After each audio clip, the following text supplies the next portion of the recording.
अच्छा जी, आज हम बात करेंगे क्लस्टर बेस्ड एग्ज़ाम के बारे में, सीजन रिफॉर्म्स के बारे में कि रिफॉर्म्स आ रही हैं, नहीं आ रही हैं, 2026 में आएंगी, 2027 में आएंगी, प्रिपरेशन करें या ना करें। देखिए, उससे पहले ही मैं बात करूं, पहली बात तो ये है कि आपको जो, जैसे मैंने पहले भी आपको मना किया था जब रिट पिटीशन हुई थी एग्ज़ाम को डिले करने के लिए, कि अपनी तैयारी को आपने नहीं छोड़ना। Do not leave your preparation. अब स्टूडेंट्स को एक नई चीज़ मिल गई है डिस्कशन के लिए कि एक जो रिफॉर्म्स आएंगी तो फिर क्या होगा, रिफॉर्म्स आ भी जाएंगी तो फिर क्या हो जाएगा। पहली बात तो ये है कि अभी तक वो रूडिमेंट्री स्टेज के अंदर हैं। अभी तक जो उनकी कमेटी जो है रिफॉर्म कमेटी, उसकी एक मीटिंग भी रहती है, then they will send it to the cabinet के पास सेंड करेंगे और फिर रूल्स बनेंगे और फिर उसके बाद जो है ना वो इंप्लीमेंट होगा। तो इट्स अ लॉन्ग प्रोसेस। पहली बात तो ये है। दूसरी बात ये है यहाँ पे कि यही similar kind of reforms they were even approved by the cabinet of prime minister Imran Khan, और उसके बावजूद वो इंप्लीमेंट नहीं हुए थे। अब तीसरी बात ये है कि एक नई चीज वायरल करना शुरू हो गई कि जो ग्रुप्स उन्होंने क्लस्टर चेंज कर दिए हैं, तो उन क्लस्टर्स के अंदर मैं आपको उसका एनालिसिस करके बताता हूं।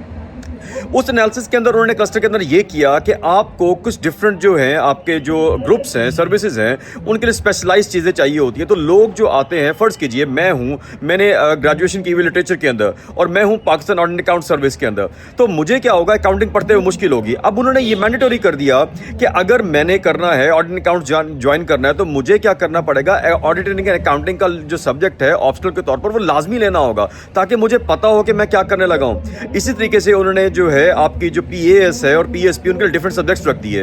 पाकिस्तान एडमिनिस्ट्रेटिव सर्विस के लिए क्योंकि आपको डाइवर्स होता है, उसके लिए पॉलिटिकल साइंस कंपलसरी कर दी, लॉ कंपलसरी कर दी और इकोनॉमिक्स, क्योंकि उन्होंने फाइनेंस भी चलानी है, इंप्लीमेंटेशन लॉ भी करना है और मुआशरे को भी डील करना है। तो 3 कंपलसरी सब्जेक्ट जो ऑप्शनल जो है उनमें से उन्होंने कहा कि इनमें से आपको लाजमी चूज करने हैं। इसी तरीके से जब आप जाएंगे फॉरेन सर्विस के अंदर तो वहां पर आपको इंटरनेशनल रिलेशन जो है वो लेना लाजमी हो जाएगा। यानी आप जब जा रहे हैं, डिप्लोमेट बन रहे हैं और आपको इंटरनेशनल रिलेशन के बारे में नहीं पता और आप ऑडिटिंग एंड अकाउंटिंग पढ़ के जो है ना वहां पर अगर डिप्लोमेसी करेंगे तो वहां पर काफी मसला होगा।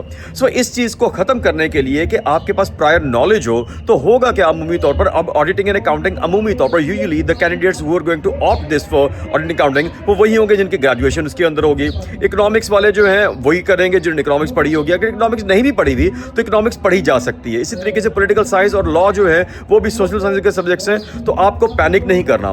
बाकी एक स्कीम ऊपर आई कि क्या ऐसे स्क्रैप हो जाएगा, ऐसे बिल्कुल स्क्रैप नहीं किया उन्होंने। जो प्रपोज स्कीम है अभी वो उसकी अथेंटिसिटी के बारे में I do not question the veracity of those documents, बल जो वायरल हो गए मुझे कैंडिडेट्स ने कहा कि इस पे वीडियो बना दें, तो उसके ऊपर जो है ना उसकी वेरासिटी पे तो बात नहीं कर सकते, लेकिन जो आ गई उसके ऊपर बात करते हैं। उसके अंदर उन्होंने 50 नंबर की इस्लामियत कर दी है, 50 नंबर की प्रेसी कर दी है, 100 मार्क्स का ऐसे है, 100 मार्क्स की है गवर्नेंस एंड और उसके पब्लिक एडमिनिस्ट्रेशन, वो भी लाजमी होनी चाहिए क्योंकि आप सिविल सर्विस बनना चाह रहे हैं। तो अब बाकी चीजें अनक्लियर है। उन्होंने कहा साइकोमेट्रिक्स भी होंगे, अभी हम उस पर बात नहीं करते, अभी हम इस पे बात करते हैं रिटर्न के ऊपर।